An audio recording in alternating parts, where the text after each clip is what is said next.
এখন ঘড়িতে বাজতে চলেছে সকাল 4:30। তো বন্ধুরা, আজকে আমি বের হয়ে বললাম শিলিগুড়ির উদ্দেশ্যে। তো বাস স্ট্যান্ডে পৌঁছার আগেই কিন্তু বাস এসে হাজির। তো আমি দৌড়ে গিয়ে বাসে বসে বললাম, হেই বন্ধুরা, welcome to our YouTube channel mister legend blog and Facebook page. তো চলো আজকের ভিডিওটা শুরু করা যাক।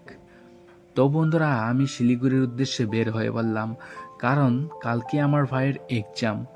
তো আমাকে প্রথমে শিলিগুড়ি পৌঁছাতে হবে, কারণ যেহেতু সে আসবে সিকিম থেকে। তো বন্ধুরা, 7:35 নাগাদ আমি পৌঁছে গেলাম আলিপুরদুয়ারে। এই জায়গার থেকে পড়ায় 9:30 নাগাদ আমি পৌঁছে গেলাম ফালাকাটা গিয়ে অল্প কিছুক্ষণ রেস্ট করে তারপরে আবার এই তিস্তা নদীর বুক চিরে শুরু করলো আমাদের যাত্রা। তো বন্ধুরা, অবশেষে আমি পৌঁছে গেলাম শিলিগুড়িতে। তো এখন প্রথমে আমাকে যে কাজটি করতে হবে, সস্তা দামে একটা বস্তার রুম খুঁজতে হবে, কারণ শিলিগুড়িতে আজকের রাতটা আমাকে স্টে করতে হবে। আর এই শিলিগুড়ির বাস স্ট্যান্ডটা কিন্তু অনেক বড়, আর এই জায়গাতে কিন্তু হাজার হাজার লোকের সমাগম লেগেই থাকে। তো বন্ধুরা, অলরেডি আমি শিলিগুড়ি পৌঁছে গেলাম। এখন আমি সস্তা দামে একটা বস্তার রুমের খুঁজে বের হয়ে বললাম। যেহেতু শিলিগুড়িতে রুমের কিন্তু অনেক ডিমান্ড, কারণ এই জায়গাতে কয়েকটা বর্ডার হওয়ার জন্য অনেক জায়গার লোকজন কিন্তু এই জায়গাতে এসে রাত থাকে। তো শিলিগুড়িতে কিন্তু বর্তমান সময়ে অনেক ট্রাফিক হয়ে থাকে। তো আমি এখন এনএসটি বাস স্ট্যান্ডের ওই সাইডে যাব। ওই সাইডে গিয়ে ছোট্ট মোটো একটা রুম নেওয়ার চেষ্টা করব।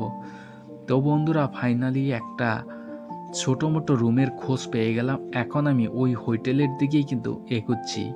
তো বন্ধুরা, ফাইনালি হোটেলটা পেয়ে গেলাম, হোটেল আশীর্বাদ। এই জায়গাতে কিন্তু এক রাত স্টে করতে হলে কমসে কম তোমাকে 700 থেকে 800 টাকা পে করতে হবে।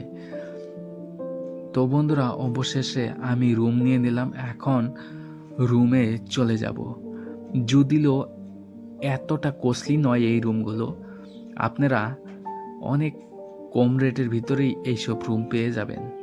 তো বন্ধুরা, রুমে কিন্তু ছোট্ট একটা বেড ছিল, বাথরুম ছিল, পানির ব্যবস্থা ছিল।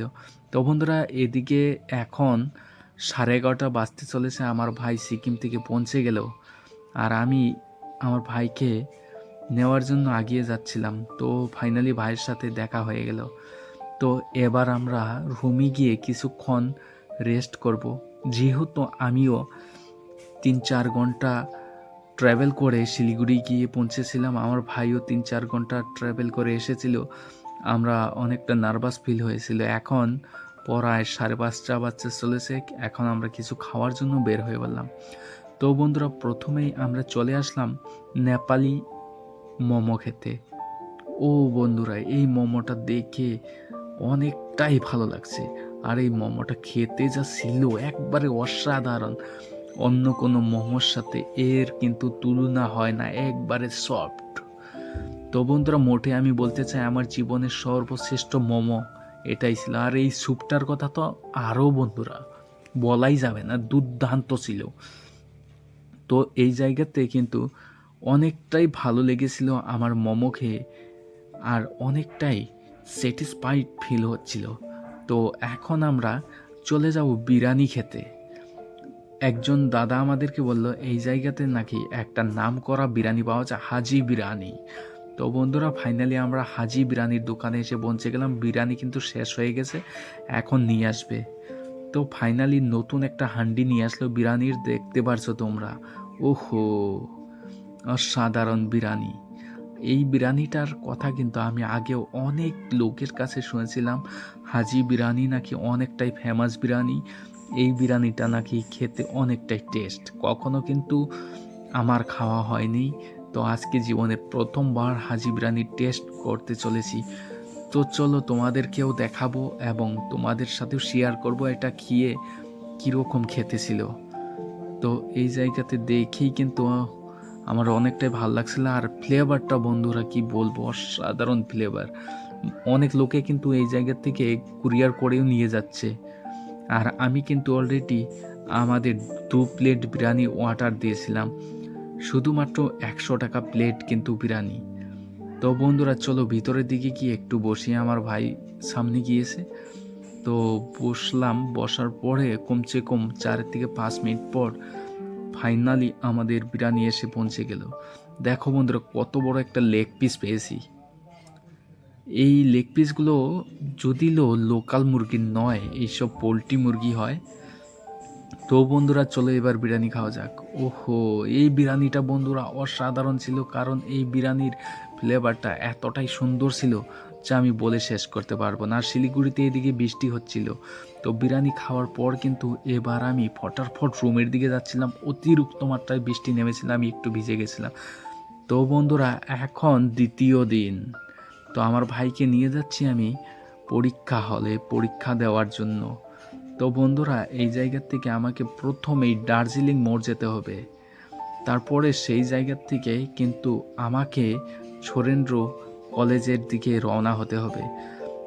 আর এই শিলিগুড়ি শহরটা যদিও আমার ভালো করে চেনা জানা নেই, তার জন্য কিন্তু অনেকটা বেশি টাকা আমাকে পে করতে হয়েছে এই জায়গায়।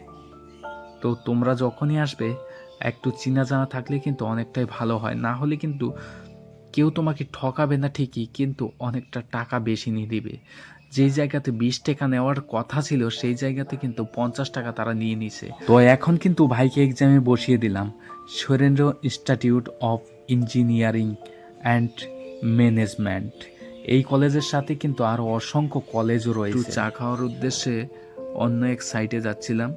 তো 12:30 নাগাদ আমার ভাইয়ের এক্সাম শেষ হলো। এবার কিন্তু আমরা বের হয়ে পড়লাম রুমের উদ্দেশ্যে। যেহেতু আমরা রুমে আমাদের বেডিংগুলো রেখে ভাইকে নিয়ে কলেজে গিয়েছিলাম, এখন আমাকে ফটাফট রুমে গিয়ে বেডিং নিয়ে কিন্তু বের হয়ে পড়তে হবে বাড়ির উদ্দেশ্যে, না হলে আমি বাস কিন্তু ধরতেই পারবো না। বাস স্ট্যান্ডে যাওয়ার পরে আমি দেখতে পারলাম আগের বাসটা কিন্তু অলরেডি ছুটে গেছে। এখন লাস্ট একটা বাস রয়েছে, এই বাস দিয়ে যেতে হলে কিন্তু কমসে কম আমাকে 8:30 বেজে যাবে রাত।